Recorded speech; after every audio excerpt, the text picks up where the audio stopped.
سنن ابی داؤد شریف کی حدیث ہے، حضور صلی اللہ علیہ وسلم نے ارشاد فرمایا میری امت پہ ایک وقت آئے گا کہ ان پر لوگ، حضور نے فرمایا تم پر لوگ ایسے ٹوٹ پڑیں گے جس طرح کھانے کے دسترخوان پر دسترخوان پر جس طرح ٹوٹ پڑتے ہیں لوگ کھانے کے لیے، ظاہر ہے دسترخوان کی طرف ہر ہاتھ بڑھتا ہے اپنا حصہ لینے کے لیے، تو کہا کہ اس طرح لوگ تمہارے اوپر ٹوٹ پڑیں گے۔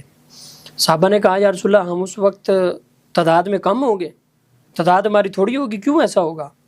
آپ نے فرمایا ایسا نہیں ہے، بلکہ اس وقت تم تعداد میں زیادہ ہوگے، اور حضور نے فرمایا ہوگا یہ کہ تم اس وقت سیلاب کی جھاگ کی طرح ہو جاؤ گے، اور دشمن کے دلوں سے اللہ تمہارا رعب کھینچ لے گا، دشمن کے دلوں سے تمہارا اللہ رعب نکال لے گا، اس کو کھینچ لے گا۔ فرمایا کہ تمہارا رعب ختم ہو جائے گا اور تمہارے دلوں میں اللہ وہن ڈال دے گا۔ تو صحابہ نے پوچھا یا رسول اللہ وہن کیا ہے؟ ہمارے دلوں میں اللہ وہن ڈال دے گا۔